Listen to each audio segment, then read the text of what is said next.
Hello, Okay. check, check. Hello, hello. Check, check. Is that working? Oh, fuck it. I'll go without. It's fine. I think we're going to be good. We're going to be good. Okay, okay. Dude, how have you been, man? Yeah, not too bad.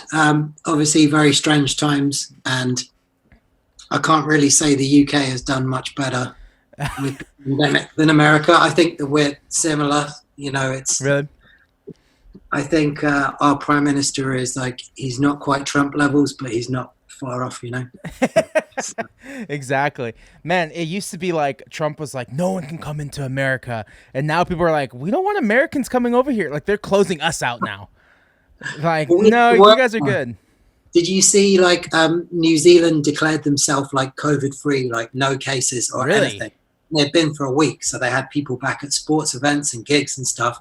And then, oh no, two fresh cases. Two British people went to New Zealand and screwed it. Oh, my God. It's so embarrassing. Like I'm sure you feel quite embarrassed about America at the moment, but it's the Oh, same. yeah, for sure. I definitely feel embarrassed. Yeah. Yeah. Now we have all of the pubs reopening tomorrow. Really? Um, which is still really too early. Like the death toll is still too high, so it's Yeah. very premature. So certainly, like myself and my friends aren't going to be rushing back to like restaurants and pubs and stuff. Oh, You know, we opened up all the bars like in June, whoa. and they're closed again. Oh man, yeah.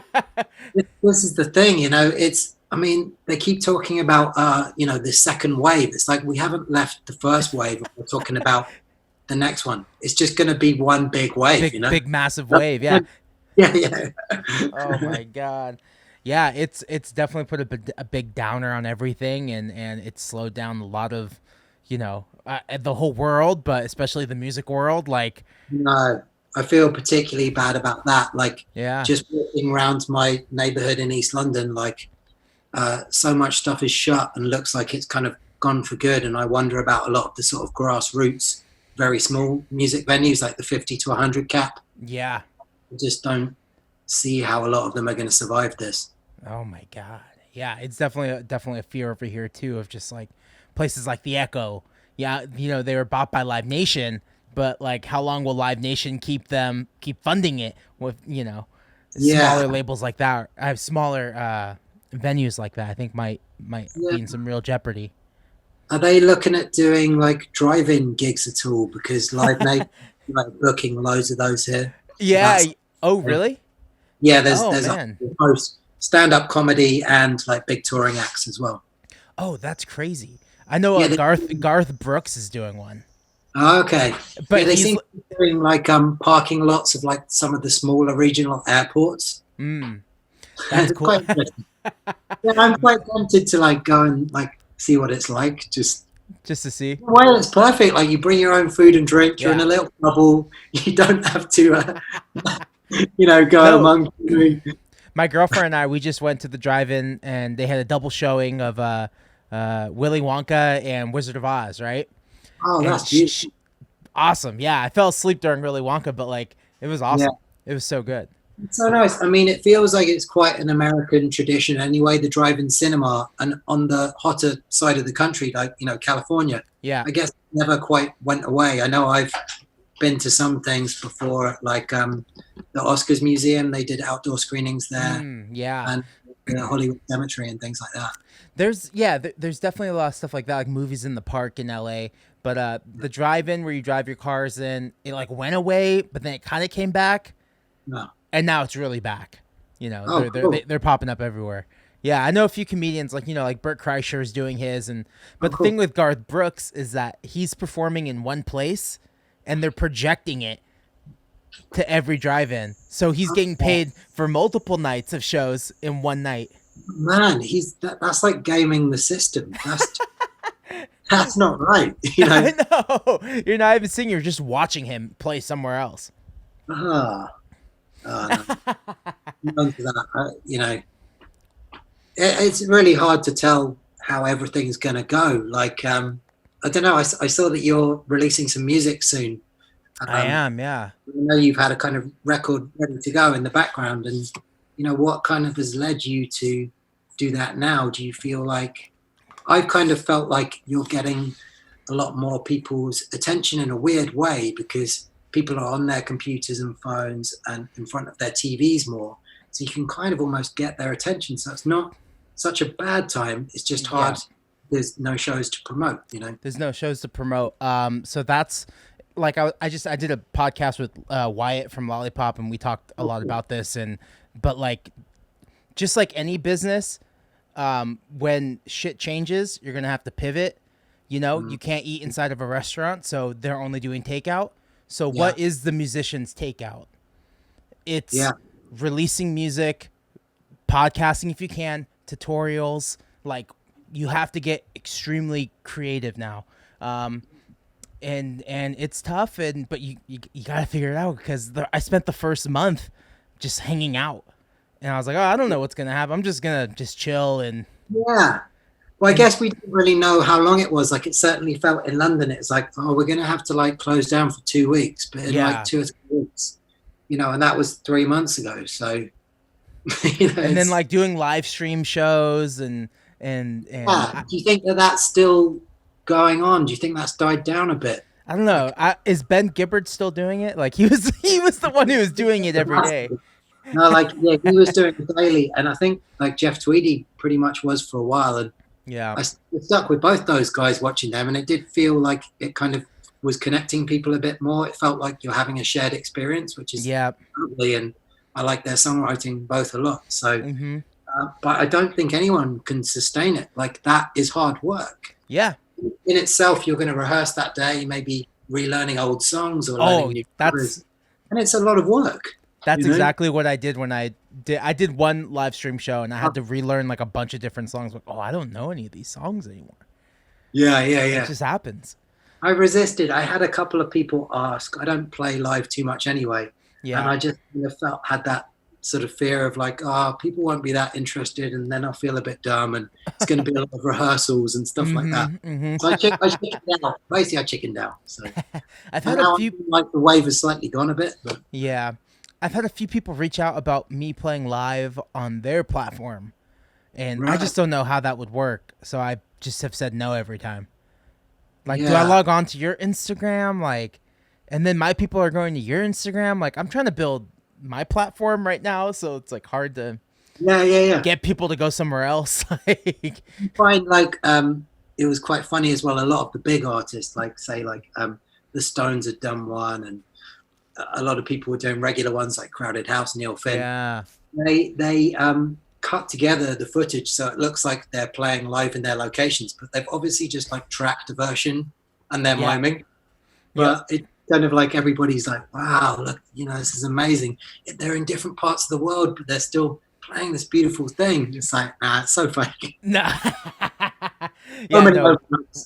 We're the streaming capability isn't like, it's not that great.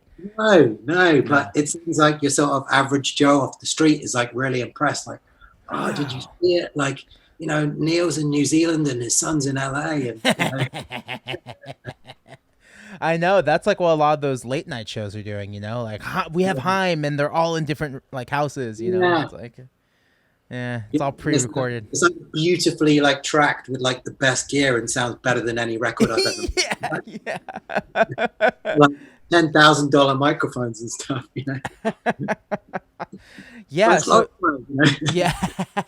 It's really just thinking outside the box. Like, what can you do as an artist to stay busy and stay active and promote yourself? Like, maybe a few months ago everyone was kind of laughing at the Patreon thing, like, I'm not going to do a Patreon, and now everyone has a Patreon. I think you have to take that stuff seriously, and it's like, if you get a bit of money, like as you probably know, like, doing music isn't my job, nor is the label Superman that I run. So I have a day job, but because I've been do you have the term like furloughed in America, where it's like you're laid off work but the government is subsiding? We have unemployment. It's like a benefit kind of thing. So that's happened to me, which has meant for probably the first time in my life I've had so much time to write and record. So, I managed to do a whole album from scratch, and I wasn't even planning to try and do that this year. And wow, so I see this time as a gift for me in my otherwise quite busy job of trying to pay my bills and just survive.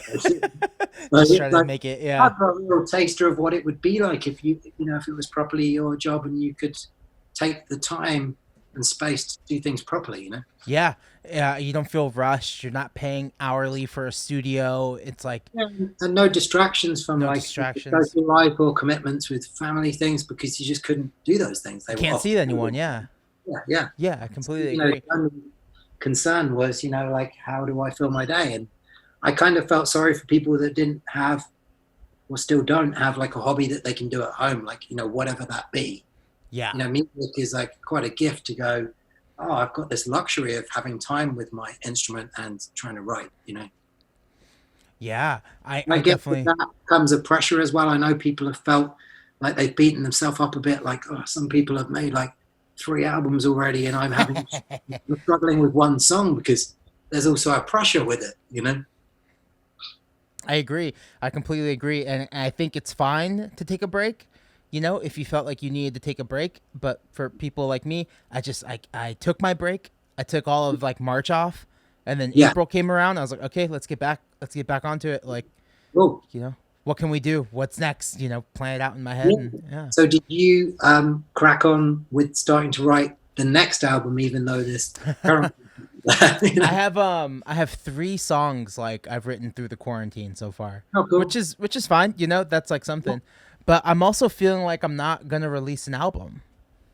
Okay, you're My, just gonna like do just singles, like serialize it. I Yeah, could I recorded an album, but I think I could honestly stretch it out to where I'm releasing music until next year. brilliant. I mean, the whole model has changed, and Yeah. the danger you have when you're not like an artist on a big indie or a major is Yes. your album comes out and it's yesterday's news very, very quickly. Yeah. Like 1 week from that release date, it can be forgotten unless you're touring hard. So the longer you can kind of stretch out that campaign and keep the interest, then why not? It just seems like it's how you kind of keep the interest now. I don't Yeah. really know the way around it. I was really I'm sure a lot of people are inspired, but that band Wolfpack, they've done Yeah, such a great job of doing that, releasing their own albums, just dropping a lot of YouTube content. YouTube is such a underutilized yeah, platform for a lot of musicians because we're not videographers, we're musicians. Like we need to hire someone to film us. And I yeah, think that's something that needs to get changed because it's very easy to learn. Just get like a camera and yeah, yeah. make it work.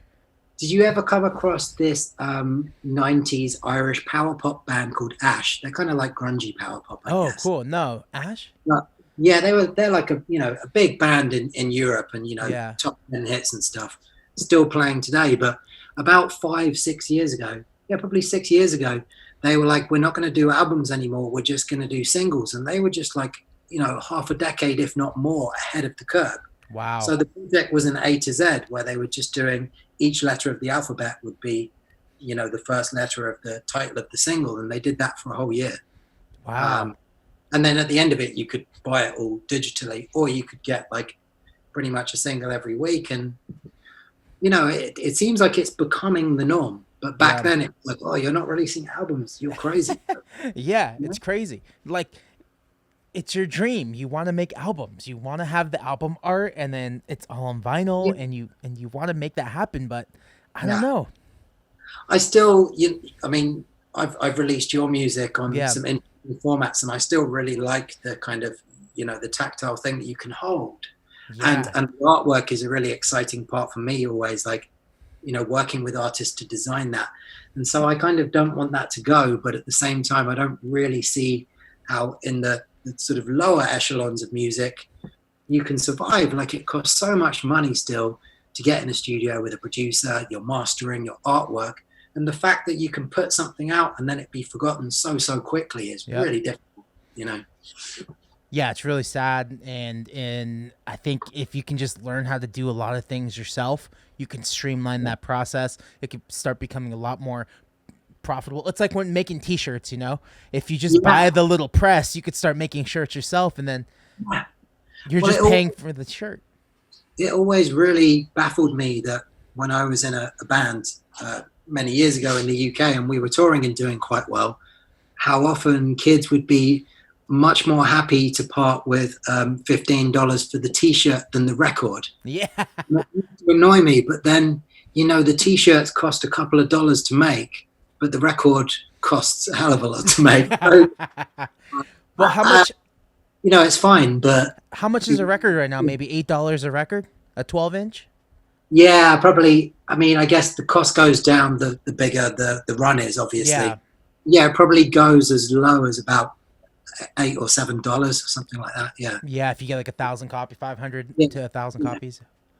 yeah, something like that. Yeah. So But then you're selling them for 25, and then yeah, yeah, but I do think that bands truly do make their money from live fees and merch now. Even yep. even like you know, if you go to a big show, the t-shirts can be $25-$30 now, and you can't tell me they cost more than like $3 or $4 to make, even I if it's know. a nice quality shirt. Yeah, if it's a nice quality shirt, and if they printed it themselves, it's even less. Because you're really charging for the labor. Like that's where the cost usually goes up. I mean, some of the crazy ones I saw was like last year I saw FKA Twigs. Yeah, The t-shirts were like £50, so 60 odd dollars. that's crazy. The same with Jay-Z and Beyonce. Oh There was yeah, they played like a stadium down the road from me, and the queue to get into the merch tent, you'd probably have to queue up for like an hour, and then yeah. the t-shirts are about $40. Like It's insane. the money they must have taken on that is like, We compare that to a record sale. Like a download is like an advert, or an album rather, is an advert for the live show and the merch. Yeah, It's flipped. it's flipped. It wasn't always like that. It was like Yeah, yeah, it was just the side stuff, and now it's the main gig. yeah, yeah, yeah. Yeah, we Insane. played at the Santa Barbara Bowl, which is kind of like the Hollywood Bowl, but like half the size. Oh yeah, I saw some pictures when you did that. Yeah, amazing. Insane. But then, like, we set up our merch next to the bigger bands' merch, and there's just like $20, $40 jump in t-shirt prices. Like, holy shit. Like, Yeah, they've yeah. grown accustomed to just working that way, and it works.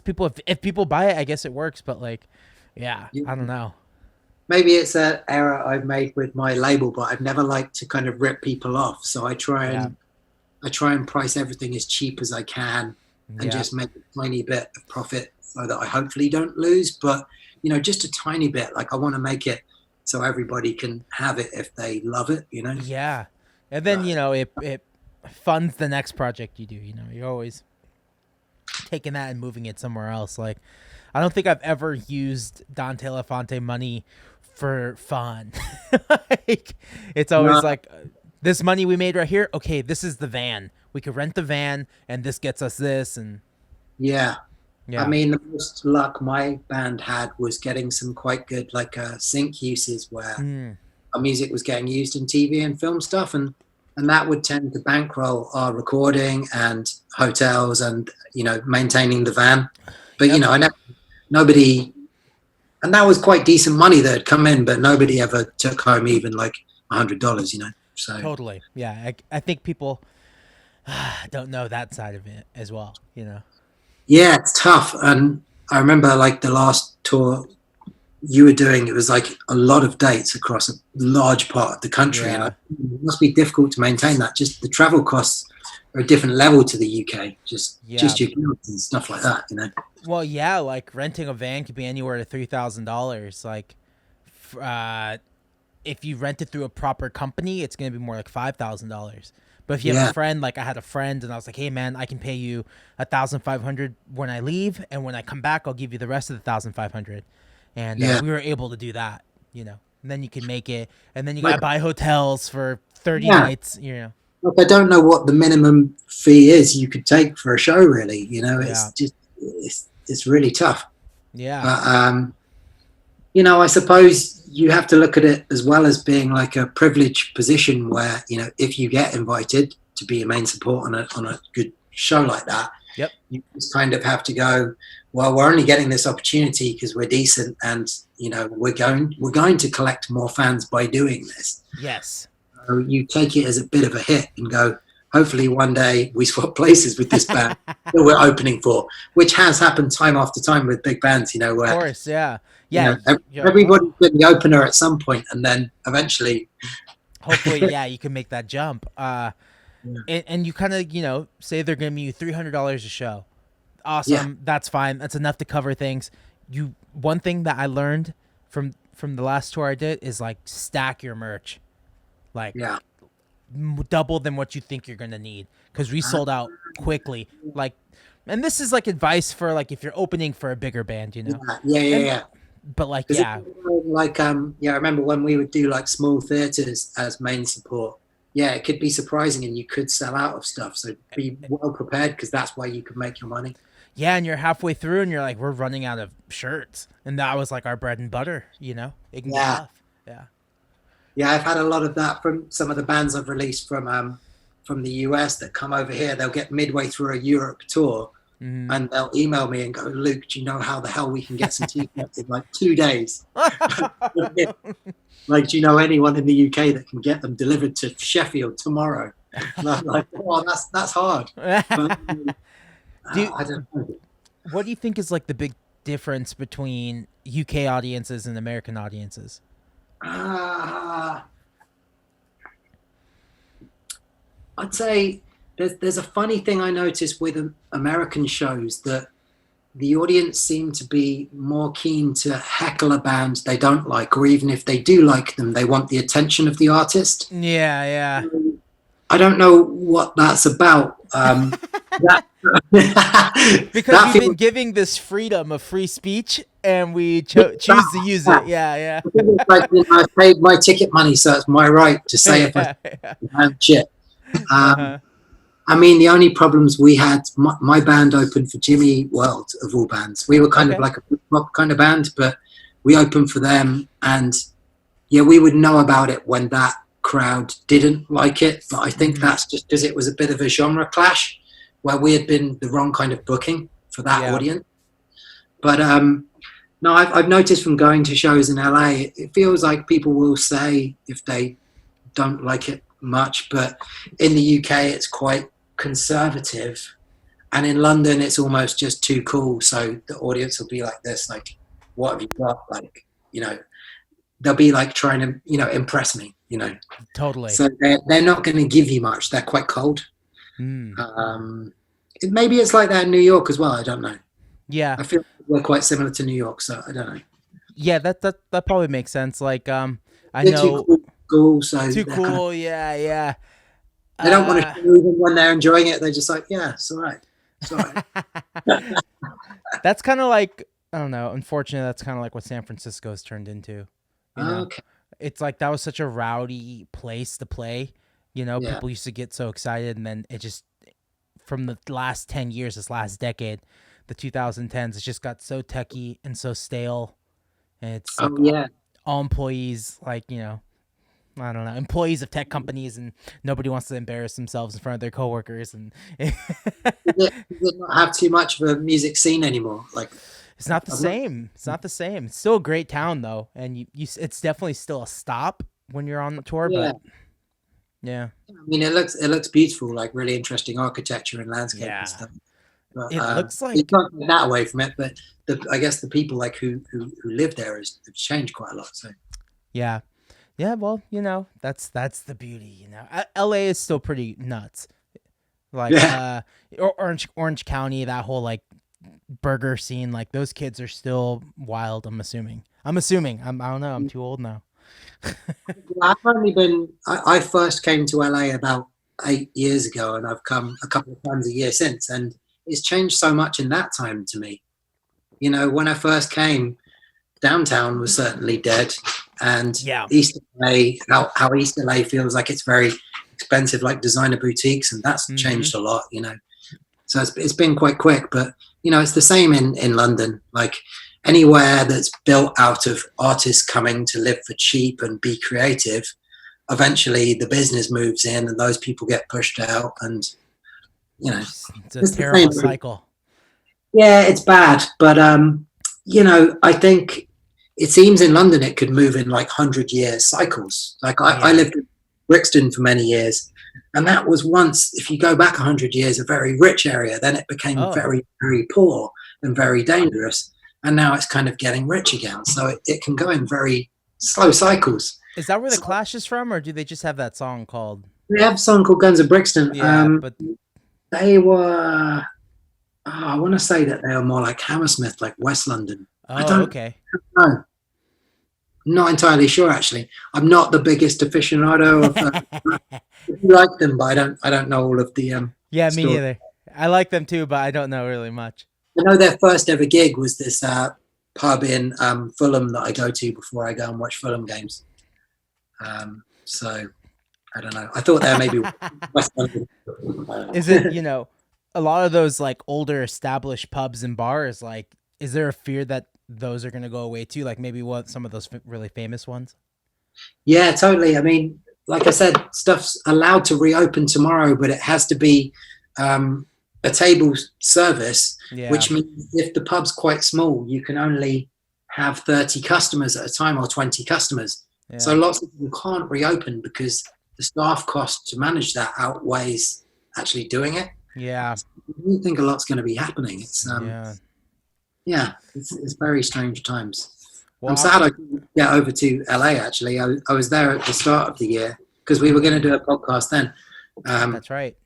But I would have normally hoped to have come again around this time of year, but I don't know when I'll next come now. It's difficult. Oh yeah, my girlfriend and I were trying to plan a trip over there. We're like, oh, we'll hit Liverpool and then go see the Beatles stuff, and then we'll go to Manchester, see some Smith stuff, and Oh yeah, yeah. yeah, and then all went away. I'd say that about audiences here. Like the further north you go up the country, the more raucous the crowds get. Okay. So you get to the Midlands like Birmingham, it's warming up a bit. Yeah. Get Yeah. get to Manchester, it's going to be kind of going off, and then you get as far as Yorkshire, like Leeds and Sheffield, and it's like, Yeah. There's this. I watched this great performance of Franz Ferdinand in Glasgow, yeah, and they're just like going fucking crazy, like it's a soccer game. yeah.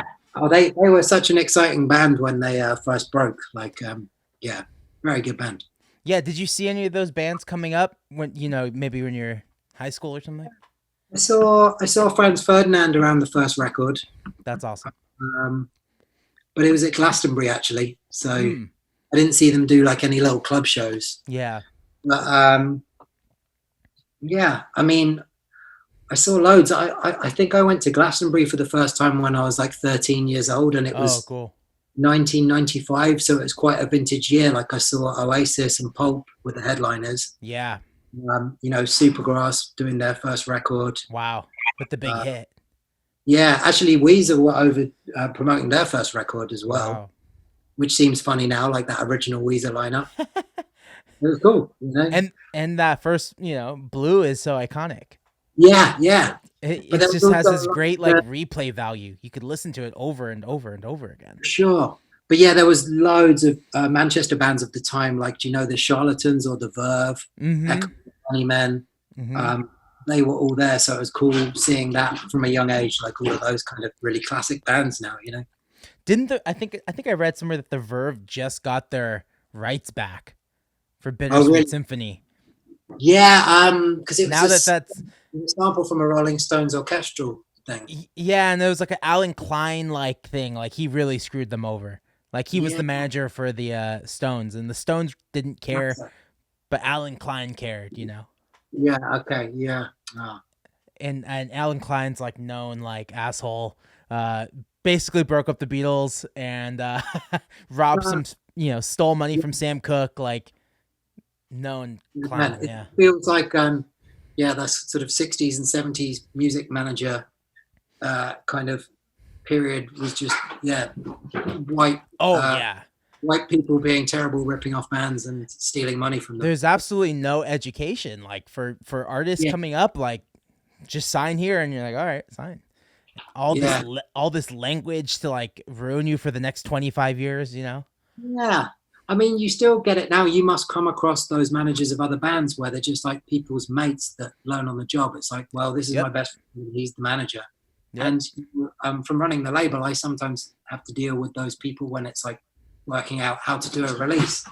And it can be really difficult because they're kind of like, it's good that they be protective, but they also don't know what they're talking about. So they have a very hard line on certain things, which doesn't Totally. make it easy to work with them, you know?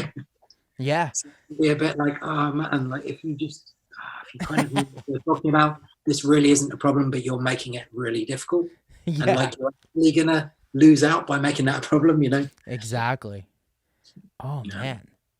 Well, that's you know, I don't know. Working with managers can be tough. Working with labels can be tough, and I appreciate people like you who made it really easy. And it's just like, no, we're just gonna do this, and it's gonna work out. And Well, because I was in bands, I always just tried to make it very much in the artist's favor and just thought if I was them, how would I want to see it done? And how could I, feel like they were helping me and, mm-hmm. make it collaborative as well. And just, I've never been in it for the money. I started it for Yeah, fun. I mean, it still is like a large scale hobby. You yeah. know, I've not made money from any bands. If I have, it's like $10 here and there. It's not. I'm not Yeah. stealing people's money. And you know what? You're worth it. Go get a beer on that $10. You know. But more than anything, especially with the American bands I've released over here, I like to be a little window for an audience here to hopefully build something small and give a first little outlet. So eventually, if they come over, there's some kind of small foothold. Totally. It really worked with bands like Sugar Candy Mountain. Those guys. Yes. Yeah, they've done really So, well. I mean, they've sold out 3 London shows now, getting bigger Wow. each time. And I think I put on the first 2 and did their first couple of releases here, and it genuinely worked. And Yeah. they come back a lot now, and they built on it. That's So crazy. They kind of have this like London sound that like I feel like the UK would yeah, really eat up. You know. yeah, for sure. And like the kind of I don't know if you'd call it like psych pop, Yeah. whatever it is they do. It's sort of there is English bands that do it, but they don't seem to do it as well as them or some of the Yeah. bands out of California or wherever it may be in the US. Yeah. I don't feel like, or at least how we do it is a very different kind of feel to it. I was playing in San Francisco once, and this guy came up to me at a bar, and he was an older British dude, and he was just like, or maybe he might have been Scottish. And he's like, "I know what you're doing," and I was like, "Oh, what am I doing? The pastels, orange juice. Oh, The only problem is no one knows who the fuck they are." I'm like, okay, all right. I mean, it's a cool compliment. It's a That's great. what. It's exactly what I was going for. I was like, yeah, that's exactly what I'm going for. But it's true. It's like people don't put those references together in America as easy because those bands are so underground and over Yeah, here at least, you know. yeah. Oh, that those kind of the Scottish sort of indie pop bands are very fondly thought of here. So anybody who's like a music nerd or record collector will just hold them up in a very high. Oh yeah. Edwyn Collins is like a legend. Oh Uh, yeah. He accidentally followed me on Twitter once. well, like accidentally, like then unfollowed you very quickly. Yeah, yes. That's how I noticed. Oh no! He was responding to me because I Um, he's up at he's their time is different, so it'll be 3 a.m. here, and he'll be tweeting "Good morning, everyone," and I'm just like, yeah, "Hey, Edwin, question," like and then he like yeah, followed cool. me. I got the screenshot, and then he unfollowed me. I was like, "Okay, good." Cool. I know, Yeah, I know. I was at a record store day at the little Rough Trade in Notting Hill about 10 years ago, and he was there just sort of browsing Oh, records. I didn't pluck up the courage to speak to him, but I find in the past when I've tried to speak to people who I like really admire, it goes yeah. really badly, and then I'm sad. When it's done, but then you have that moment where they eventually leave. Like you kind of wait it out for like 20 minutes. Like, shall I? Shall I? And they leave, and then you feel sad and like deflated. Like, I think I do it. But I did that with Stephen Malcolmus. oh wow, A you would never pavement. speak to him. I Um, think I like to think that he's a lovely guy, but I wouldn't want to test it. I know. So I saw him, and he was going into the bathroom, and I was like, I'm gonna go into the bathroom too. The worst time to fucking say hi to someone in the Yeah, fucking bathroom. So he's walking out, he's about to wash his hands, and then we lock eyes, and I'm like, hey man, I'm really excited to see you. did And you he do was it? just, yeah. And he looked at me, he's like, oh, he was like startled, and he was like, I'm excited for you too. Or you know what I mean. And I was like, yeah, I do. Oh wow! You see, yeah. But then he proceeded to play the longest fucking show of my life, and I was like, I left like 3/4 of the way through. Was He it with the Jicks or was it Pavement or what? Jix, yeah.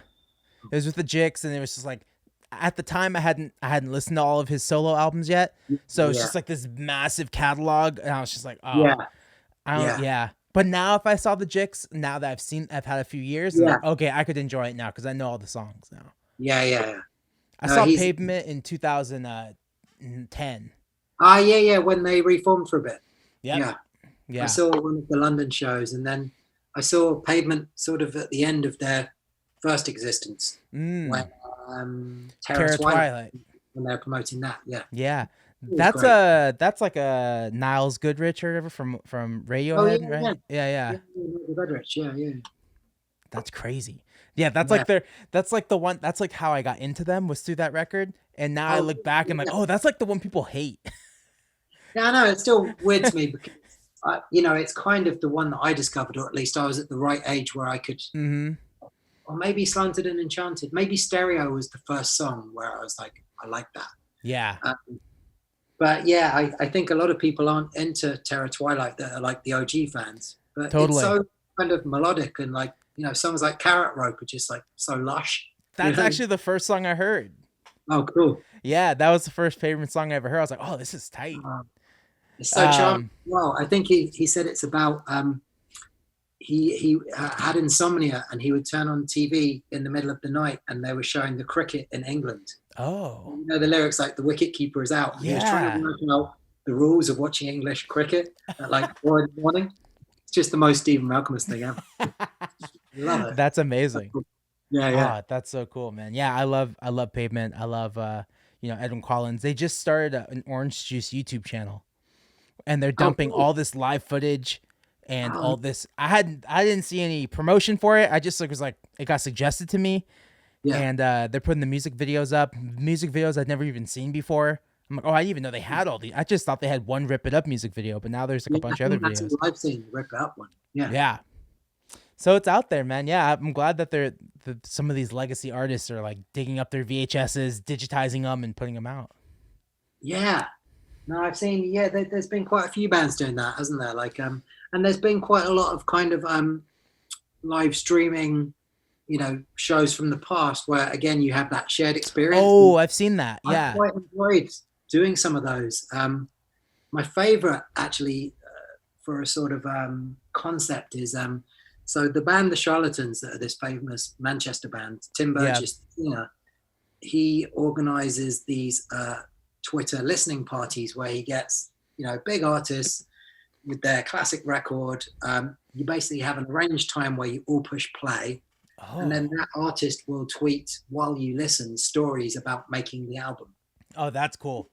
And they've done 250 of these now since the end of March. Wow. So, there's about 3 or 4 a night. And, some of my favorite all-time albums have been covered by this. So Wow.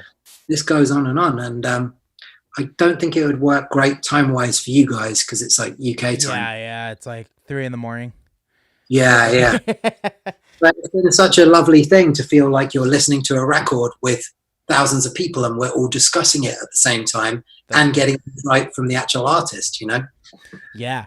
Twitter is a really crazy place to do stuff like that where you'll just post something and then someone's like I posted something about Jeff Buckley. It's like, oh, I'm a massive Jeff Buckley fan, but I would love to have seen him. And some random guy just comments, I was there, San Francisco. Yeah, great show. Like, yeah.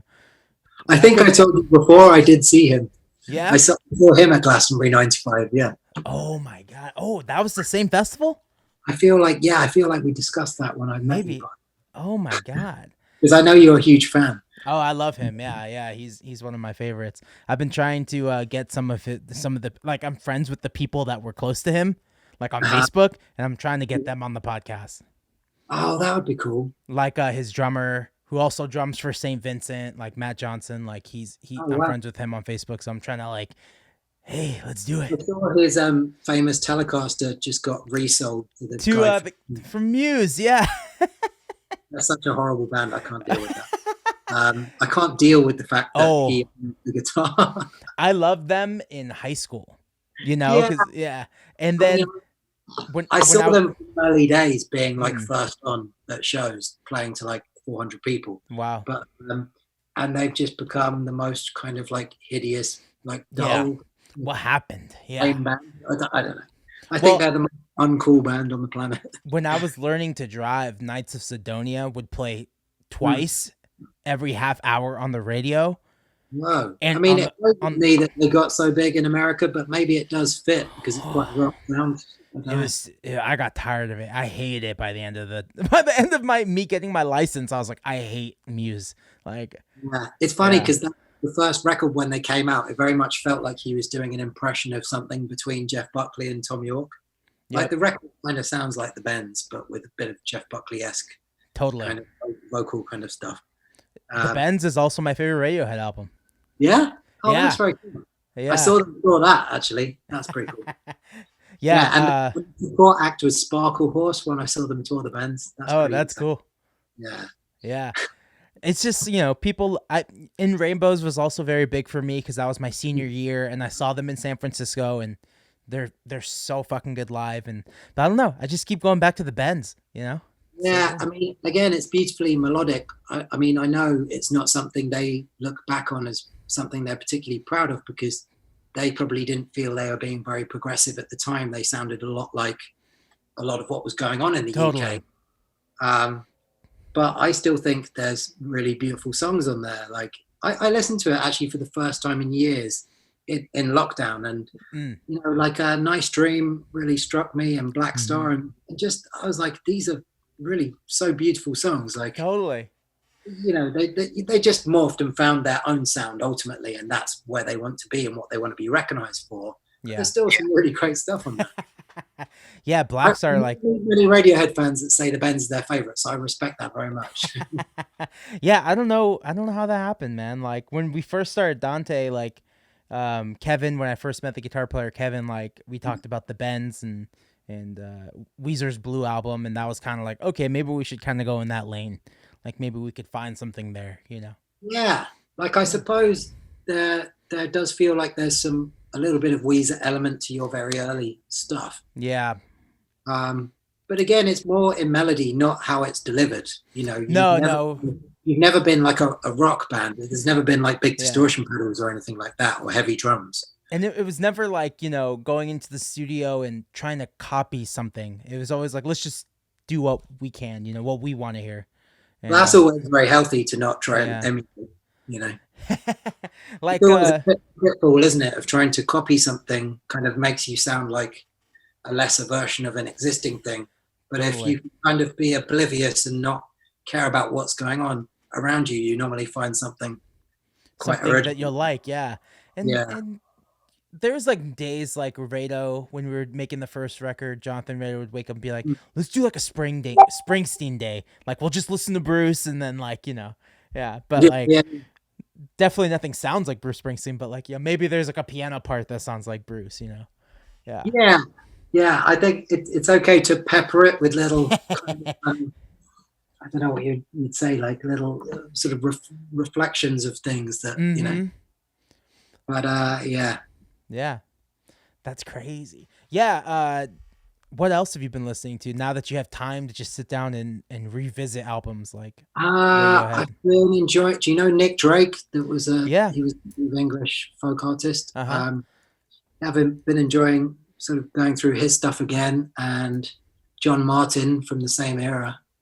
Um, what else? I mean, it's funny. It's like because life kind of felt like it came to a standstill. You could reflect on everything. So I feel like I've been back through anything I've ever loved in a way. Yeah.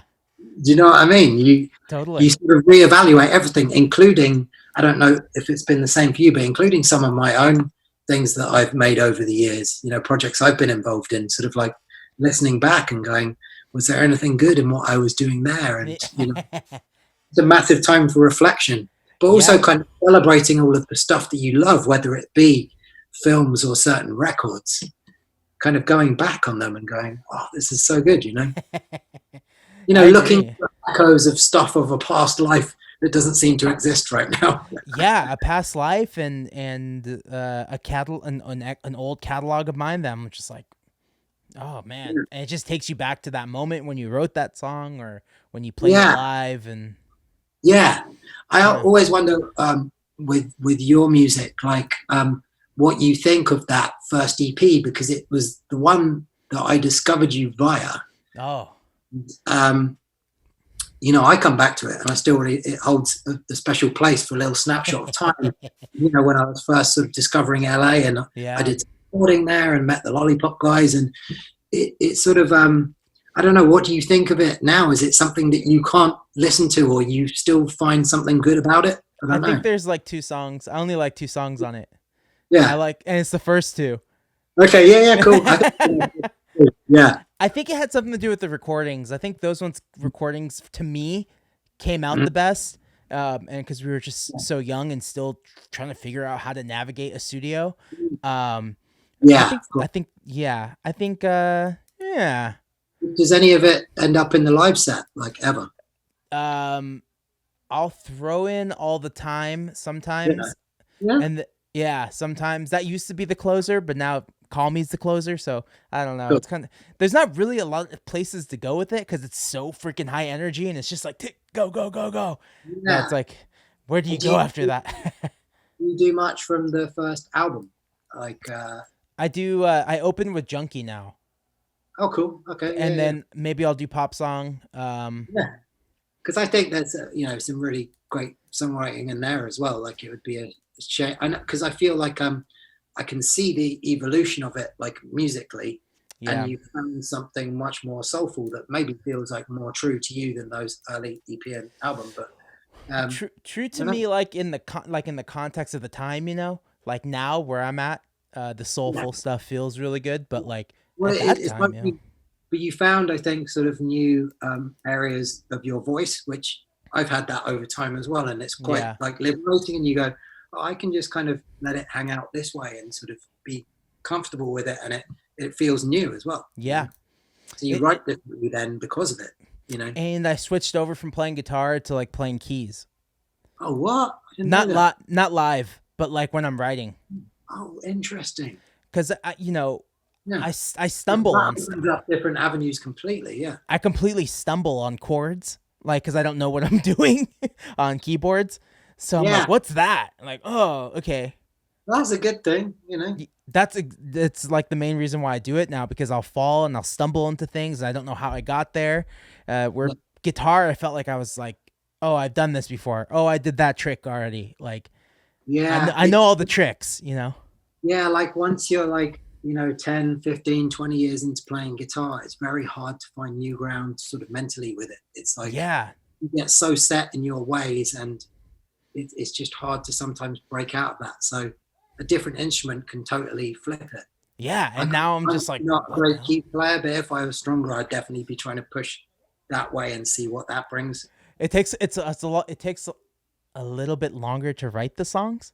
Like, it's just like, okay, what am I doing? Where am I going? I pick up a guitar. What chord is that? Oh, okay, that's just a B major 7. Okay, and then I can do this and around that. But like, it's just falling ass backwards into everything. Yeah. It's fun. Is your plans with it, you're self-releasing it? You set up a label or something, or? So me and my new bass player, we did set up a label like a year and a half ago. And we were just DJing. We had our jobs and we were just DJing, and all the money we generate from DJing would go into the releases. Oh, nice. Yeah, that's a good plan. So one thing led to another. I ended up hating the job I was working at, and I was just like unemployed. And I ended up just started DJing to survive.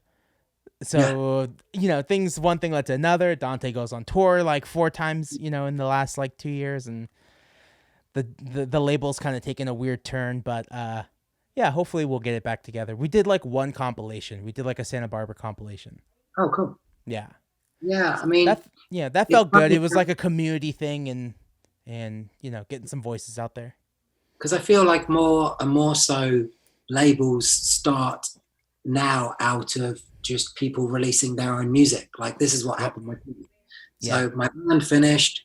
I was like, I'm going to see if I can make a solo record. And, while that band wasn't too far in the distance, I sent it around to labels, and there was 1 or 2 that were like, we could maybe do something with it. But I figured I'd been in a band for so long, working with a label, and I'd worked at record labels. I was like, I know how it works. There's nothing that I can't do here Yeah. myself. So then it becomes a sort of vanity thing of like, do people feel they need the validation of somebody to release it? Because if that's the only thing standing in the way, then do it yourself and have total control. Exactly. Which is what I did. So I set it up, released my own album, and then I was like, now everything's in place and I know how it works even more with digital distro and everything's ready to go. I was like, I'm going to start releasing other people, and it just goes from there. And I think that that's happening more and more. And I think it's people sort of maybe overestimate what small indie labels can do for them. You'd be surprised how much you can do yourself if you're willing to put in the time and meet people and just send emails and get your teeth into it and try and enjoy that rather than think of it as a painful thing or not fun, you know? Yeah, exactly. Of course, for every 100 emails, you might only get 10 replies, and that's all part of it. But be ready for that and then enjoy it, you know? You know, enjoy the one blog that does come back saying, yeah, we want to premiere this. Don't worry that the other ones didn't reply, you know? Yeah. Well, that's where I'm like, I haven't even thought about blogs or anything like that. And I'm just like, press and radio is difficult. I'm not going to lie. And it gets harder like, as the years go by, but. And do we need it still? Yeah. Yeah. Like, would I be better just focusing on Spotify and hoping a playlist, like, you know? I can genuinely say that I don't think any premiere I've ever got for any artist has sort of generated any physical sales. Even when they put a link, a buy through link, it doesn't do anything. Yeah. So you start to wonder, how much does it even matter having premieres? And there used to be a time when I could send out a press release and I would have like a premiere, and then maybe 10 other music sites would follow up and also host it. Yeah. Now they all only want a premiere, which means you can only get your track on one site. So it's crazy. Unless you're like a Radiohead or, you know, of course, they'll pick it up. Yeah, then it'll be everywhere. But if you're kind of like a band on the up or trying to make it, then you're going to get on one site and other ones probably won't touch it because they're only interested in premiere. It's so difficult. Totally. There was definitely a time where all you needed was Consequence of Sound or Brooklyn Vegan, like, to share your stuff. And I had both of those things, and I don't think it did a lot, you know? No, I think people overestimate it, or bands put too much sort of hope into those things, and really they should know that it doesn't matter too much. Yeah. There's a time when it did, and it's gone. Yeah, maybe it's past. Maybe it is more like the sort of early Pitchfork days and mid, you know, 2000, mid 2009. Yeah. And maybe that moment has moved on, and it's just, you know. But you're right. I think Spotify playlist is a real key one if you're lucky enough to find your way into one. That. And that really does a lot. Again, it's a shame it boils down to that, because then if you don't manage to get your tracks on there, then you're not seeing too much traffic, and we all know that the money is dreadful. Yeah. From that. But that's why the live music thing is important, and merch. You know, it's got to survive, because that's how bands get by. So, you know, when you go on tour, Dante Elephante turns into like a boutique, small business. You know, brick and mortar, like at the end of the show, go and buy the physical merch. We're like a clothing store. Yeah, you're right. It's like a traveling store, isn't it? It's like a traveling store, and you kind of have to treat it that way, and it kind of gets its own spreadsheet, you know, like separate from the other ones, like when you're on tour. And I'd definitely say that's good as well, to keep track of those things and actually see what's happening in cities, and be careful with collecting the money and what have you. Seriously, there's a couple things. We used to be sloppy with that, and it would just be like, it can evaporate quickly, and you don't know what's been sold and where you were successful and things like that. So yeah, exactly. Like which sizes sold the most, like things that I didn't think were gonna sell. Like I had like a bunch of small shirts left, so I was like, oh, so maybe people aren't really buying smalls. Like maybe people are as small as I think they are. Like I don't know. Like, yeah. So it's That's just it. I mean, yeah, be savvy and treat it like a proper business, you know? yeah, You a know? little brick and mortar that you Yeah, traveling store. And then, yeah, the music part sells itself and, it's all promo. The live yeah, performance almost turns into the promotion, yeah, you know? yeah, totally. Yeah. Would you have been on tour again this year if things were different? I Yeah, guess. we had to cancel two tours. Oh my Um a God. West Coast tour that like led us from Arizona just doing like a loop, Yeah. and then a national tour where we'd go around the whole United States again. Both of those were canceled. Yeah. I don't know if they're getting moved to next year or what, but so far, Yeah. I yeah. don't know what's happening in the US, but with festivals in Europe, they're keeping the bookings of the lineups and just shifting them to next summer. Mm, So that's quite cool that they've honored everybody who got booked so they can yeah. expect those fees in 1 year's time. Not that that makes it easier, but it's strange because then you'll have bands bringing out records next year who then can't get on festivals when they want Yeah. to promote their records. Well, So if you're out of sync with it, you're also going to get hurt, you know? I know everyone's records are just getting pushed back. Like everyone I know who's on a label, it's all Yeah. getting pushed back. Yeah. So now you're going to end up with a bunch of musicians who are stuck in a position where they can't release anything. Yeah. And when I think of that, I think of how blessed I am to just be like, okay, tomorrow, next Friday, and the Yeah. first Friday of every month until next year. Like, Yeah. I'm just going to, Well, it's cool. You have control and you don't have to answer to anyone. And you're like, this is the plan I feel is best for my project. So, yeah. um, And yeah, that's like I, the beauty. And, not stressing about booking agents. I had a booking agent. I don't have a booking agent anymore, but like, I don't have to have one now because no one can go anywhere. yeah. Yeah, I that's was, a fun one as well because that's something where when you're trying to make it, you think that having an agent would be the be all and end all, and suddenly you can get on big shows, and it just doesn't work like that. Like yeah. my band were with the biggest UK agency called X-Ray, who Okay. have like Coldplay and Blur and Eminem and stuff like that. But we were at the Wow. very bottom of the roster, Yeah. and they would turn down, shows that were quite low fees that we normally would have played and would be the sort of bread and butter of keeping it alive. Yeah. But they also weren't doing anything for us to get us onto. So it just, again, it's kind of these myths of things that bands think are really important that maybe aren't. Mm-hmm. Yeah. Totally. And it's not something you learn until you either have it and then you lose it and you're like, oh wow. Like I was in consideration for this festival, but the festival didn't think I was worth the price that my agent asked for.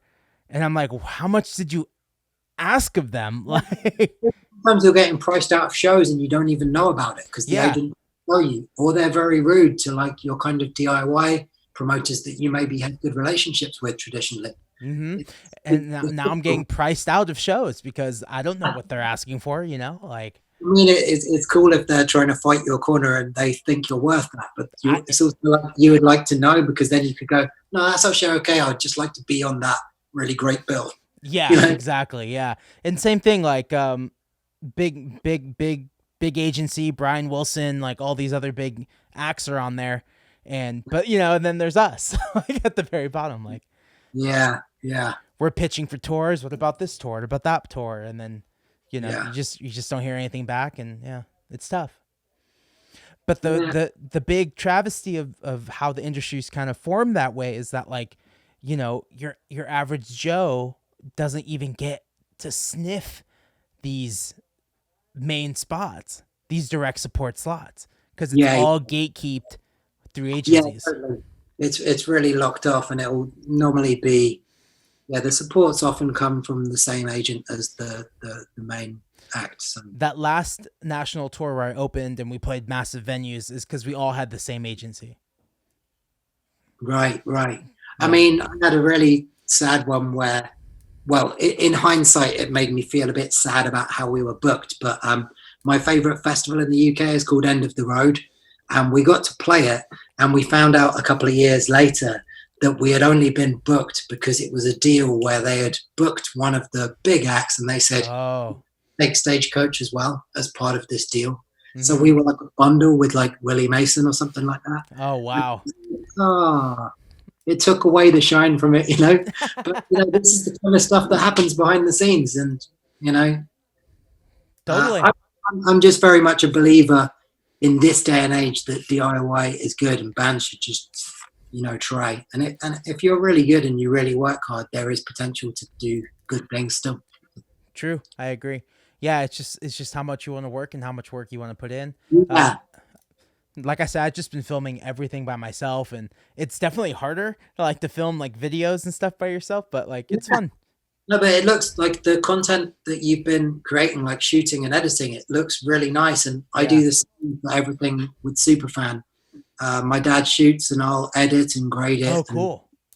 so the music video we did for you guys and everything, everything you see visually from Superfan, I'm making that because again, that's cutting cost corners and I'm keeping it sort of in brand with how I want the label to be presented to the world. And so it ties it all together. And I think the identity of what you're doing with the podcast and your band is like very clear. It's very Totally. strong sort of identity. So you're releasing. I saw your post. You're releasing some new music soon. Yeah. So this is the album that I just made in this kind of 3 or 4 months of doing nothing. Yeah, Uh, I love my that. dad. You shot that promo video yourself too again? Yeah. It was just at my folks' place where I've been living and helping them out for the last few months, and we just collected a bit of footage over an hour or two, and then cut it together and make a little trailer. And Ah, that's awesome. the way it feels very much me, and it's very honest. It's not sort of fabricated thing. It's just like this is what it looks like, and this is how I want to present it to you of how the recording looks of what I'm doing. Wow. Yeah, that's cool. And was it just a digital camera? Because the grade makes it look like it's like film, like. Yeah, that's just like just like a little LUT. I did it in Final Cut Pro 10. Okay, and cool. That's like some kind of Super 8 kind of grade. Yeah. I don't know. But the difference is maybe that because my dad is a cameraman, he has like a very nice lens for the camera. Cool. So that does, I think, a lot of the heavy lifting to make it look cool, I think. Yeah, it looks great. Yeah. If you shot it all on a GoPro and put that same, it wouldn't look quite as good, but, totally. So that's lucky. But, I really like working with my dad and we collaborate well. So all of these music videos we did for Superfan artists, it's been me and him, Oh, that's awesome. The concept and direct it, and he'll shoot it and go away and edit the stuff. And it means I've been able to make videos for people for free and just, get stuff out there. That's so cool. Yeah, that's really rad. So when's this album coming out? It's coming out July 31st. July 31st. My kind of feeling with it was the opposite of, say, when we spend lots of money to go in a studio with a good producer and then you have to wait for the mastering and the artwork. I was like, how can I trap the songs as fresh as possible? So maybe the same day I wrote it, I'll record it and see it the whole way through and then release it as soon as I can to the point that they finished. So they're like a true snapshot and cut as many of the barriers that get in the way of slowing the thing down.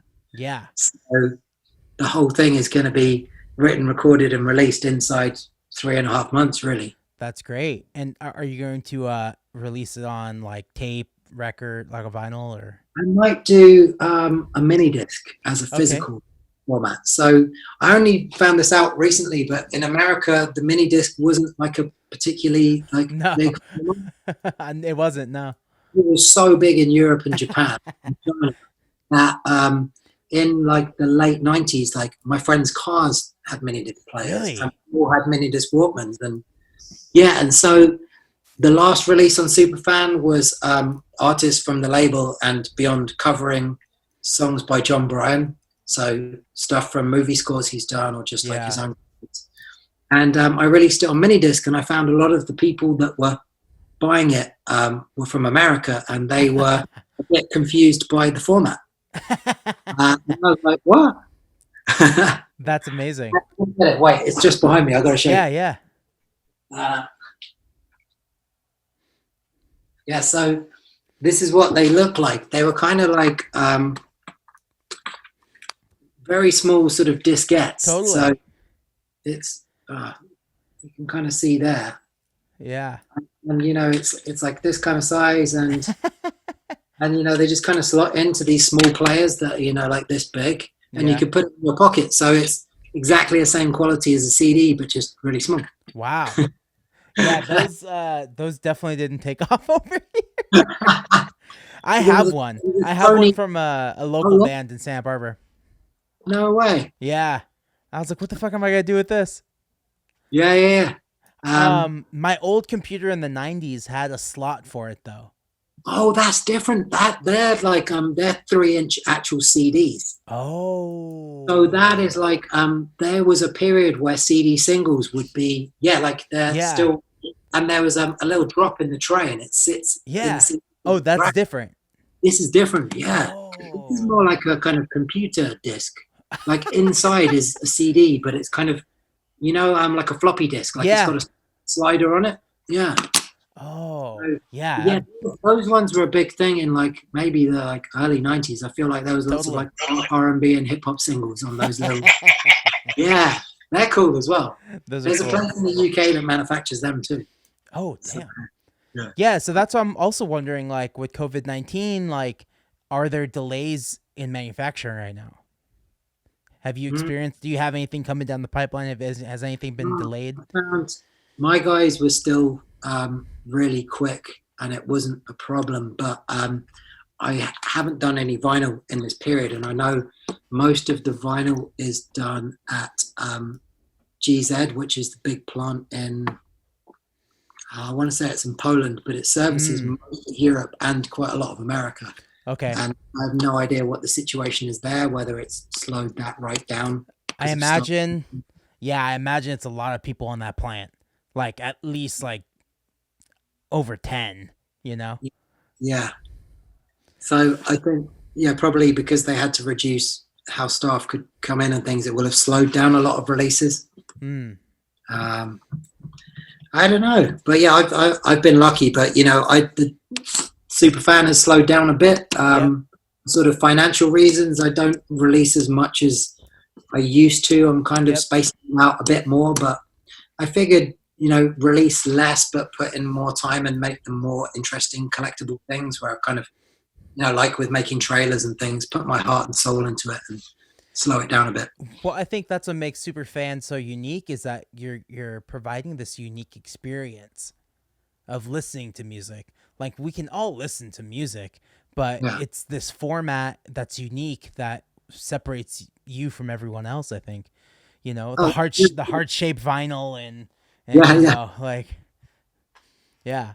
I know some people in America who really wanted that heart shaped vinyl. Really. I was actually, do you know the site Discogs for like record collectors? Yeah. Yeah, I was actually looking at the Superfan stuff on there. I sometimes have a look out of interest. Uh huh. And it's crazy, like some of the most expensive stuff on there goes for like $100, but there is one of your heart-shaped vinyls on there from a Oh UK really? trader, and it's quite expensive. It's like 30-40 bucks. Oh my god. Yeah, yeah. Well, I got mine sitting over in the corner over there. Yeah. Yeah, yeah, yeah. That's insane. I'm gonna have to look on Discogs now. Yeah, like the maddest one is a cassette that I released is like $60-70. Like Wow. because it Wow. just became quite collectible. It was, you never know what's gonna fly. That's insane. I do such small runs that does make it a bit different from the labels that will do like 200 cassettes or Totally. 500. I do very small amounts, so it tends to be the stuff goes on sale and it often goes in the same day. Yeah. But that's a good feeling though, that's like scalable. Yeah, and it means that I don't, quite a few people can start a label, and the first vinyl release they'll lose quite a few $100, Yeah. and it will put them off doing another release. I kind of worked out a way to make it a bit safer where it's like they normally sell out and I don't have to lose too much. So Yeah. That's because crazy. it's kind of sad to see. I understand why it happens, but say it costs you 1,000 or more to even do a run of 100 12-inch, and you don't sell enough to break even, you can still lose hundreds. So Yep. it's a really difficult, finely balanced thing, especially when you're first trying to start out and you don't have a mailing list or like a following or like regulars to your web store or what have you. Totally. I definitely for a while had boxes of Anglo just sitting around. Yeah. I was like, what am I gonna do with these? You Oh, know, maybe the record store in Santa Barbara bought like 5 of them, and I was like, oh, thank God. And I think they still have one. right. Like, I really wish I got one of the colored ones. It was like pink, wasn't it? oh yeah, Or was yeah. it? It was like pink, like a tie dye-ish pink, and Oh, so cool. I Yeah. don't think they have anymore. I think they just have standard black now. Yeah, yeah, yeah. Because I went to Lollipop and they have one more case, so there's like 50, I think, in each box. Have you been to their new setup with the studio and stuff? Yeah, I was there on Monday. Wow. Yeah. It's Brilliant. absolutely insane. Looks like a hell of a facility because it's got the whole thing of like rehearsal, gig venue, studios. And a venue, like a music It venue. looks like it sort of would fit a couple of hundred people in the venue. At least 150 or 200. Awesome. Yeah. It's crazy. Yeah. Yeah. I was hoping to do a video. I was gonna shoot like a vlog and like kind of just show off the space, but ended up not just doing that. We ended up just recording a podcast too. And but yeah, you walk in and it's just like their offices, a big empty space that I guess that another company uses, and then Yeah. you open the door and there's the venue, and you're like, holy shit, there's like a stage, and yeah, there's 2 lockout spaces, there's showers, and Oh, then wow. the actual That's recording good for studio. touring bands and It's you can have a insane. shower. Yeah. Well, I was trying to convince him to hire me, man. I was like, put me on, like whatever you need to do, I'll help you with marketing, and you know. Yeah. You think that will they be releasing a lot more music? Because it felt like that their output's been less, a bit like me over the last couple of years. Yeah, I think a lot of their efforts have been put on building this compound, and Yeah. I don't know what their plans are. I was like, yeah, man, if you guys ever need help, like I'm free to, like, I'm unemployed. I'm down to work. And they're just like, yeah, I wish there was just something to do. I was like, I know. Yeah. So huh? Whereabouts? It's in Boyle Heights, Okay. Yeah, I which don't is know. like, it's downtown LA. You just go over the bridge, cross the LA River, and then Okay. yeah. Yeah. It's a very controversial neighborhood. I will say that, because Yeah. it's been for decades, a Mexican neighborhood, and there's Right. just been so much pressure to gentrify it, and it's the Uh, one neighborhood that's saying no, yeah. Yeah. which is rare, because usually the people don't get a voice in that matter, and that's what I love about Boyle Heights is they're just saying no. So yeah, they're fighting it, man. They're trying to keep it for them, and I love it. But there's a venue there now, and now Lollipop's there, so it's yeah. Well, so there was another music venue already there. Yeah, Moroccan Lounges in Boyle Heights. Oh, right. Yeah, I've heard of that Yeah. place. Never been. It's cool. It's cool. We played there, and it sounds really good for like a 300 cap room. I was like, damn, Where this you is. did your New Year's show. New Oh, Year's Eve. we played in Santa Barbara for New Year's. Ah, Yeah, but did you do it sort of around the New Year? I think we did. I think we played one Is- show at Moroccan. Yeah, Um, because I uh, feel like I just missed one. Like I was so close yet so far because I was yeah. in Palm Springs, I think, when you did it, and I was like, I Oh. can't believe I'm out of town for 2 days, but sort of Yeah, because we played on a Tuesday. right. They gave us like a Tuesday. Well, let's see what they can do, because they really didn't want to book us. Okay. And so they said, well, we don't know if they can fill up the room, and well, we'll give them a Tuesday, which is the hardest night to fill up a room. Yeah. But we had 150 people, and it felt good, Yeah, it was Yeah. awesome. Decent, yeah. Yeah, I mean, we did see you that one time at the Echo, which is cool. that was awesome. But it's always about if I can get lucky with timing in trips with like cheap flights and things like that to, Oh, yeah. And I have a that was- cousin. I have a cousin who lives in Austria who's like never seen my band play, and and he's just like every time he's in town, he's off by like a day, or yeah, he's just leaving that night or something. Yeah. shit, Yeah. yeah. But yeah, we played New Year's Eve in Santa Barbara, and I had no idea that night that this year was going to turn out like this.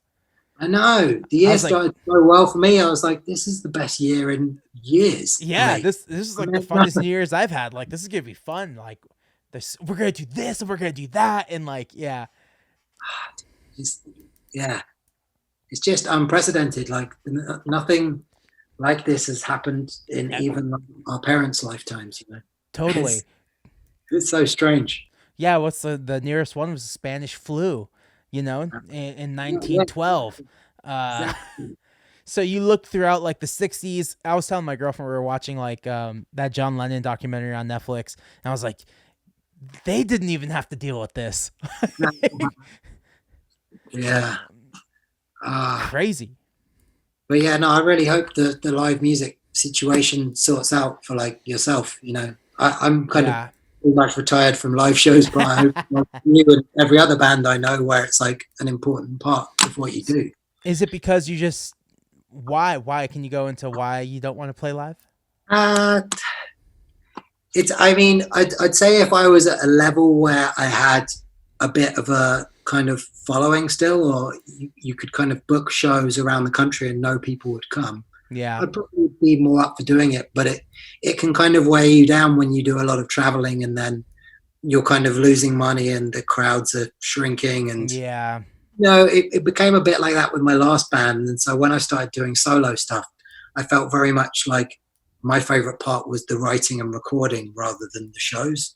Like the Yeah. bit where you're creating and it still feels like the sky's the limit. Like every time I still have that belief that I might make a song that could do something, you know? Totally. So So you that's might when it feels so pure and the sky is the limit. But yeah. then once you sort of get on the road, that can diminish a bit. And Yep. so I don't know. I feel like I'm kind of a part timer now where Yeah. it's not my career anymore, but I still get a lot of pleasure out of writing songs. And I don't think I'll stop doing that, but I don't feel the need to kind of be out there trying to make it a living, you know? And your day job is like still in music though, right? Aren't you? Were you? Yeah, You yeah, still? yeah. Yeah. Yeah. Okay, I'm, so you're still in it somehow. oh, very much. Like Yeah. my job normally involves me going to 2 or 3 shows a week and, Yeah. and speaking to labels and publishers kind of daily, really. So Yeah. um, it's very involved. So I'm Dang. basically licensing music for film trailers. So I work for a movie advertising agency here. Hmm. So it's going to watch bands, speaking to production music libraries, publishers, labels, meeting artists, and just listening to music all day long and just Yeah. trying to see what works for the films we get in. How much does the live performance weigh into finding a song for a movie, or is it just the audio recording? It's odd because when I started the job 4 or 5 years ago, I thought it was strange to be asked to come to shows so often as a guest. I Yeah. thought, oh, this just feels like they're kind of like trying to butter you up so that Yeah. you're the artist. But over time, I found that the more shows I see, and it's often artists that I've never heard of before, or like I know of a bit, the songs will stick with me more from seeing the show. So if the Hmm. stuff's good, it will stick in my head for the next month and I'll keep them in mind for projects, you know? Yeah. I now see the value of actually doing it. So I think, yeah, last year I saw something like 50 shows of all different shapes and sizes from stadiums to theaters to clubs and, uh, lots of pop music and stuff Mm-hmm. that I would buy tickets for. And I found it really started to work. And I was like, this is how you do it. You have to absorb it all the time, everything. Don't judge anything. Everything has its place in terms of um, being used in the Mm-hmm. sync capacity, Yeah. whether it be, an advert, a video game, a film soundtrack, a trailer. Wow. Everything has its place somewhere, I think. Mm-hmm. Yeah, I've tried with Dante placing them on stuff, and we've tried your music in cuts for things, and Yes. it's a very finely balanced thing where for some projects I can go through 200 or 300 tracks over 4 or 5 months before we find the right thing where the client's happy, the director's happy, my company's happy. So a lot of things have to fall into place, but Totally. when it's right, kind of everybody knows. So Yeah. So it's the directors like who don't like they don't have time to go search for music, so they hire your no, company to find music. Is that how it works, or? we have the directors that are more like auteurs. So you know, um, Edgar Wright or a Tarantino, Uh huh. or those type of directors will often they'll have a music supervisor on their film who is dealing with the clearance rather than Yeah, choosing. the So they'll write notes maybe in the script of the tracks for each scene because they have such a definite vision. So those kind of directors, they'll often say, "Can you stick to this?" So we did some of the European advertising for Once Upon a Time in Hollywood, and it cool. pretty much set that we used the Mamas and the Papas track that's in the movie, and it's cool as well, so that's fine. Yeah. Same with Wes Anderson. It's very much like you have to use the score, and be prepared to listen to you pitch other tracks on your cuts, but it's very, very unlikely to stick. Yeah, if it's not the Kinks, he doesn't want it, you know. Yeah, yeah. But smaller directors, up and coming ones, or just even the gigantic, Universal and Fox stuff where it's like blockbusters, they're kind of open to just like your ideas, like the bigger ideas, yeah. So, so you guys are more on the legal side, getting the clearances and meeting bands and yeah. So, the way it works for anyone who doesn't know is when you clear a piece of music, you have to speak to the label who holds the master rights, and then the publisher who has the publishing. And so you have to agree with both those parties on a fee. So if you imagine it's a pot of money, it's split 50% goes to the master, 50% to the publisher. Where that becomes more complicated is with pop songs, often you could have 5 or 6 different songwriters, sometimes 10 songwriters. They're all represented by different publishers. So you might then have that's a lot of emails. It's a lot of emails. It's a lot of negotiating over. It can take sometimes months. And, the more famous the track, obviously the bigger the fee and the more difficult it is to get everybody to agree and be happy. And then the final hurdles often, it goes to the artist management and the artist themselves giving approval that they're happy for their music to be used in that context with that movie, Yeah. Depending on what the themes are of that movie and if they, want to be associated with such a thing. It's not often a problem, but it can be, Yeah, sometimes it happens, yeah. Yeah. Wow. So, yeah, it's a really interesting job, and it's not, I didn't know anything about licensing before I started this, so it's been a really cool journey, and it keeps me very, very involved with music, and, Yeah. Because, if a band were to get on a movie, that can be some really great money and can really help an artist. Like, yeah, I mean, the fees are really surprising sometimes. You can be a relatively small or new band and still command quite a decent fee. Well, I think something that the movie industry did so well was that they were really hard on piracy. Yeah. Which is something music didn't do. Music was just like, it was cut into 2 camps, like Lars Ulrich or Chuck D. Chuck D thought anyone should have music for free, and Lars Ulrich was like, hey, don't steal our music. And I think because of that, it led to like people just feeling good about stealing music, where the movie industry was like, no, do not steal our movies. And the other thing that really changes the sort of how it's valued is a use of a piece of music in a film, so on the soundtrack or soundtracking a scene, however you want to describe it. It's totally different to when it's advertising. So a trailer is an advert, so it's advertising a product.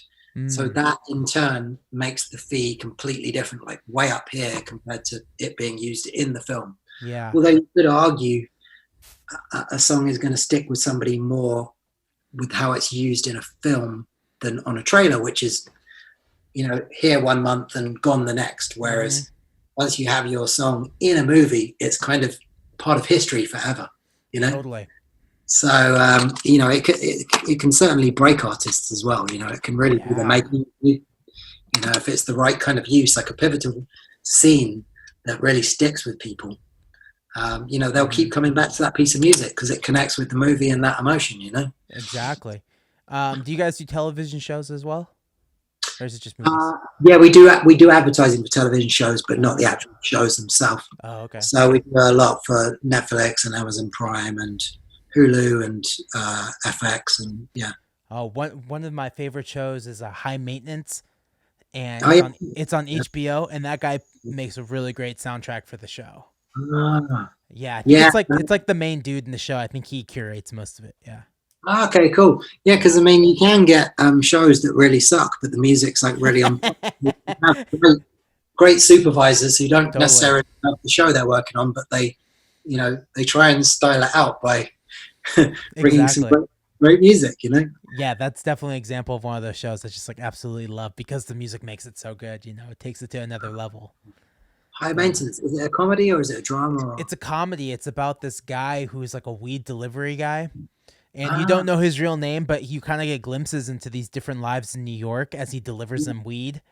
And okay. yeah, Well, it's just like, fun. That sounds very good. it's really good. Yeah, it's super good. Because it's still not legal here. That's almost like a show where Oh, the concept of the show would be a bit foreign to people. yeah. It'd be like a weed delivery guy, and that's his job. Yeah. Yeah, he's a weed delivery guy. Yeah. Well, Santa But Barbara we just got our first couple dispensaries too. So it's all very new here too. because Uh, in LA it's just every it's block has got. everywhere. Totally. In Santa Barbara, they've been really like cautious. They're like, we'll Uh, let one open, and then 6 months later, another one opened. Like they're like, hey. the strangest one to me that I found really hilarious was is it called Med Men or something? Oh, I don't know. Medman or Medman. It basically looks like an Apple store, but it's all weed products. Oh my god, So it's like glass top cabinets with everything like spaced out perfectly, and you'll have people with the lanyards and the t-shirts. yes. I can help you. How do you kind of want to feel like how stuff you feel? And it's the way it's sort of presented in such a tech way is very bizarre to me, like the contrast. I Because think it's when I was supposed to. growing up, it was a very like go into like a field or some woodland and have a naughty little joint, Yeah. and come with very like pristine kind of marketed clinical kind of thing. Totally, because that was like the way around for so long was that it's medical and it's medicinal Yeah, and I don't know. I think they just like that cleanliness of a doctor's office meets an Apple store. I don't know. yeah. I mean, it definitely makes it's kind of removed all of the feeling of it that it might be something that's like dangerous or bad. Yeah, that stigma. Yeah. It's normalized it. Like, hmm um, And it's yeah. I'm sure I haven't really been to any weed stores in Denver and Portland. Like they've had that longer than California has, and I'm right. sure they've worked out the kinks long. Better than we have. But like, yeah, it's a lot of Yeah. it's like that. Yeah. Yeah, that'd be interesting because I guess if it's been there for quite a while, it will have settled into a very normal kind of, how it fits hmm on the high street as a store, and how people buy it and stuff. I don't know. Well, Yeah, Denver, and Oregon are ready to legalize shrooms, so really, they're moving on the shrooms now. that's pretty wild. Because while I Yeah, think that's not got any sort of like physical lasting effects, where it can take you is quite lethal. well, That's interesting. I guess over here, well, in Europe, Holland, it's legal. So mm, you can buy a big box of shrooms and yeah. yeah, it's supposed to be great for PTSD patients and people suffering with PTSD and stuff like that. Yeah, Mhm. soldiers, Yeah. they're giving it to soldiers. That's who they're testing it out on. I still can't see it happening here. I Yeah, mean, if you guys are still working on weed, it might take a little while. yeah, like, well, yeah, that's it. Like our prime minister is very conservative and Yeah, just, yeah. I don't think it's happening. But Didn't he get coronavirus? yeah, he did, and they said that he was in intensive care, so everyone was like, oh, he had only been prime minister for like 2 months as well. And they're like, Wow. oh, you're gonna die. Yeah. I think it was lies. I think it was to try and get people on side a bit more and sort of feel Scare you. some Yeah. empathy for him because he was kind of managing the situation quite bad. And Yeah. it hasn't seemed to have had an effect on him sort of having empathy or dealing with it any better, which is strange. But I Hmm. guess it'd be the same with Trump. Like, say Trump got it, I don't think he would deal with it differently. I don't think he'd even tell us. Yeah, yeah. It wouldn't, know? him having it wouldn't change his kind of sympathy of the situation, I don't think. It's like He that. he finally said that he likes wearing masks. Like Yeah, I that's know. like it's like I saw that, but it was so sort of he's throwaway. Like the masks are pretty good. It's just like not yeah. helping. not the right message, is it? You know. Well, because it's turned into like wearing a mask is against your civil rights. I Like, know. what the fuck?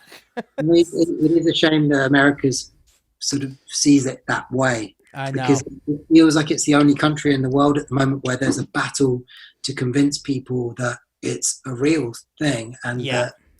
that wearing a mask is somehow taking away your rights somehow. No other country sees it that way. No. Yeah. Is that not the attitude over there? Voting for you, you know, to sort Yeah. of, or for any sort of Americans that get it, that are kind of intelligent, to go Yeah. like, Well, is that not the attitude over there in London right now? no, That it's a civil rights every, issue? everybody in Europe believes that it's a very real threat. So Yeah. Yeah. there's no sort of conspiracy that like, no, I'm not wearing a mask because it can't get me, it can't hurt me. Yeah. None of that really. And the mask thing, it could go that way, but it hasn't been enforced yet. So you only have to wear them on public transport. Oh. So it's a mix. I'd say in London, a lot of people are wearing them because there's a lot of people here. Yeah. So, the streets are quite busy. So it's a mix really. But yeah, it'd be interesting if it was enforced like it's supposed to be, everybody's supposed to wear them, then you might get a few people saying, I don't want to do that. Yeah. For a while, it was getting really nice. So, like, there's nobody on the roads, and gas was getting cheap again. Like, Yeah. yeah, it went down a whole $1 in California, and we're Wow. we have the most expensive gas, us in New York. Yeah. So it was nice. Yeah. Yeah. It's hard to see where it's going to end at the moment. I mean, for America particularly, I just see the numbers and it's like, geez. And you've got Independence Day this Saturday. Oh yeah, all the beaches are closed. I mean, that's okay, but it is a worry still, isn't it? Like how Oh yeah. you have those people that are defiant and they're like, you can't take away this from us. We're gonna Oh yeah. get drunk anyway. And Well, the attitude in Santa Barbara is stay inside. There's going to be people from LA coming here because they can't do anything in LA, so now they're going to come here, and so they're sick. They have all the cases, and they're going to just bring them into our little community. So just stay inside, celebrate on your in your backyard, like. yeah, And most people, with all the civil rights issues going on in America right now, a lot of people are not eager to celebrate the 4th of July. yeah. So there's that movement I feel too. the same. I'm sure it doesn't feel like it's the right time for that. No, hell no. Like, I don't feel patriotic at all right now. Yeah, at least if you're a decent person, you wouldn't feel like there's much to be celebrating right now. Nope. So I'm gonna do what I do every year. You kind of like, okay, maybe I'll go out to the beach, maybe get a beer, kind of chill, maybe see the fireworks. I don't know, sounds fun. But this year I'm like, I don't care. I don't give. Yeah. So the crazy thing they're doing with the reopening here tomorrow is they've said, and again, it's like with America, it's all about the economy and trying to get money again over people's health. So as if we have money to spend. I know. And so they said the pubs tomorrow are allowed to open from 6 a.m. I mean, that's going to go. Like English people and Germans are like the heaviest drinkers in the world. Oh yeah. So by 10 a.m., you're talking about people fighting in the street, I reckon. It's going to be a real problem. It's headed for so much trouble, I think. Yeah. Yeah, I'm keeping out of the way. Well, at least Liverpool finally got to win, finally got to have their championship, Yeah. I mean, again, that's in lockdown and you've got thousands of people in Liverpool gathering, letting off fireworks, getting drunk. And they couldn't control themselves. I knew they wouldn't be able to. How long was the drought, the championship drought? I think it's like 20 or 30 years for Liverpool. That's insane. Maybe it's 30. Yeah, it's a long time. It's a long time to keep losing. Yeah. And they're very passionate fans, obviously. So yeah, that's insane. Well, hell yeah, man. Well, I guess we could wrap it. We've been talking for like an hour and a half. Oh, cool. But it's great talking to you, man. It's always easy chatting with you. Yeah, hell yeah, man. I really enjoyed this. Yeah. Yeah, I think the last time I saw you in person was that little what we would call like a village hall kind of venue in Highland Park. Yeah, the Highland Park E-Bell. E-Bell, yeah. That's when I was living down the street then. Oh, yeah. That's still going to the venue. Well, I mean, despite COVID, before that. I don't know. I kind of moved out of that neighborhood and moved back to Santa Barbara like probably the following year. So I'm sure. Yeah. But Eric just moved to that neighborhood now. Yeah. I did Yeah. see him my trip before last. I saw him. Yeah. Oh yeah, that's great. He's a great Was guy.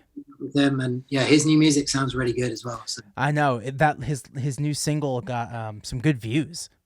I went on Oh, Spotify the other day. I was like, oh shit, it's got 43,000. That's fucking great.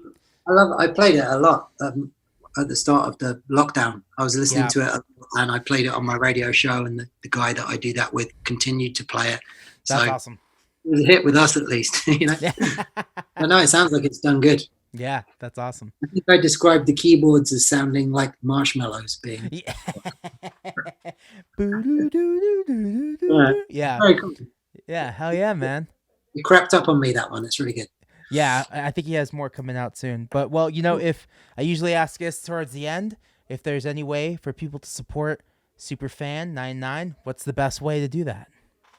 I would just visit our homepage, and from there you can find the store. Although I think everything is actually sold out at the moment. Okay.